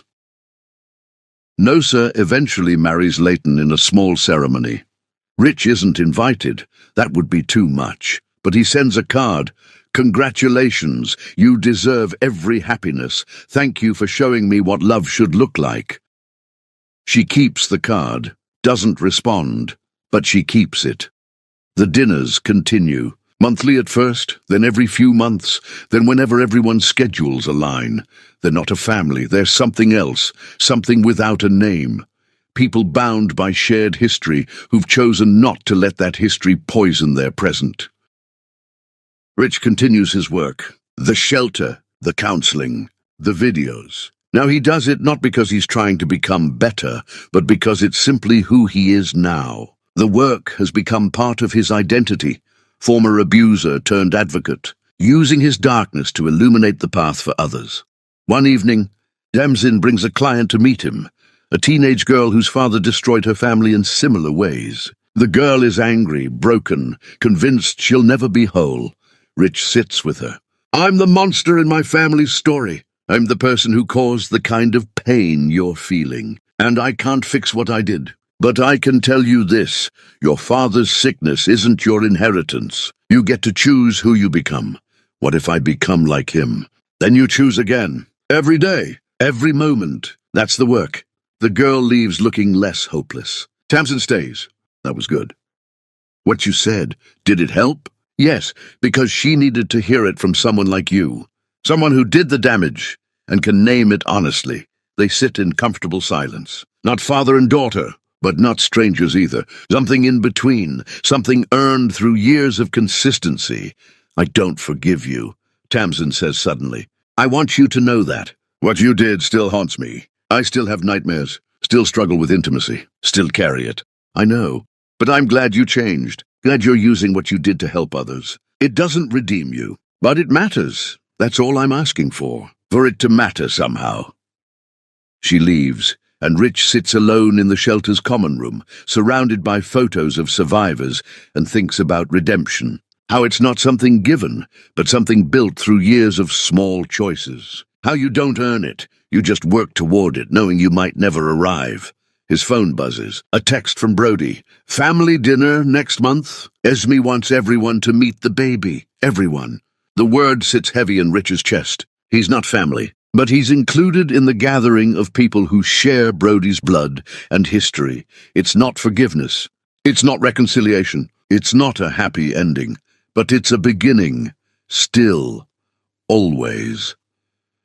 Nosa sits in her living room that same night, Leighton reading beside her, and thinks about Rich, about the man he was and the man he became, about whether change is real or just a prettier mask on the same monster. She doesn't have answers, just observations. He's been consistent for 7 years now, hasn't asked for forgiveness, hasn't pushed boundaries, hasn't demanded anything. Maybe that's enough, not to forget, not to forgive. Just to acknowledge that transformation is possible, even if it doesn't erase the past. "What are you thinking about?" Leighton asks, "whether people can change." "And, today, I think they can become different. Whether that's change or just evolution, I don't know. But different is something." He kisses her forehead. "You're allowed to be happy without understanding everything." "I know. And I am happy, finally, genuinely, and she is. Despite the scars, despite the memories that still wake her sometimes, despite knowing that 20 years of her life were built on lies, she's happy. Because happiness isn't about the absence of pain, it's about choosing joy despite it." Somewhere across the city, Rich sits in his apartment writing letters he'll never send, still, after all these years. Still processing, still trying to understand, still carrying the weight of what he did. He'll carry it forever. That's the price. But he's learned to carry it without drowning, learned to exist in the same world as his victims without demanding their absolution. Learned that some things can't be fixed, only endured. And maybe that's wisdom. Maybe that's growth. Maybe that's as close to redemption as monsters get. The story doesn't end neatly. Doesn't wrap up with forgiveness or reconciliation or everyone healed. It ends with broken people choosing to keep breathing, choosing to exist alongside their damage, choosing small moments of connection over permanent estrangement. It ends with the understanding that healing isn't linear, that forgiveness is optional, that you can acknowledge someone's transformation without absolving their crimes. It ends with possibility, with the radical act of trying. With the brave choice to remain open to change while protecting your scars. Not a happy ending, but an honest one. And sometimes that's the most powerful ending of all.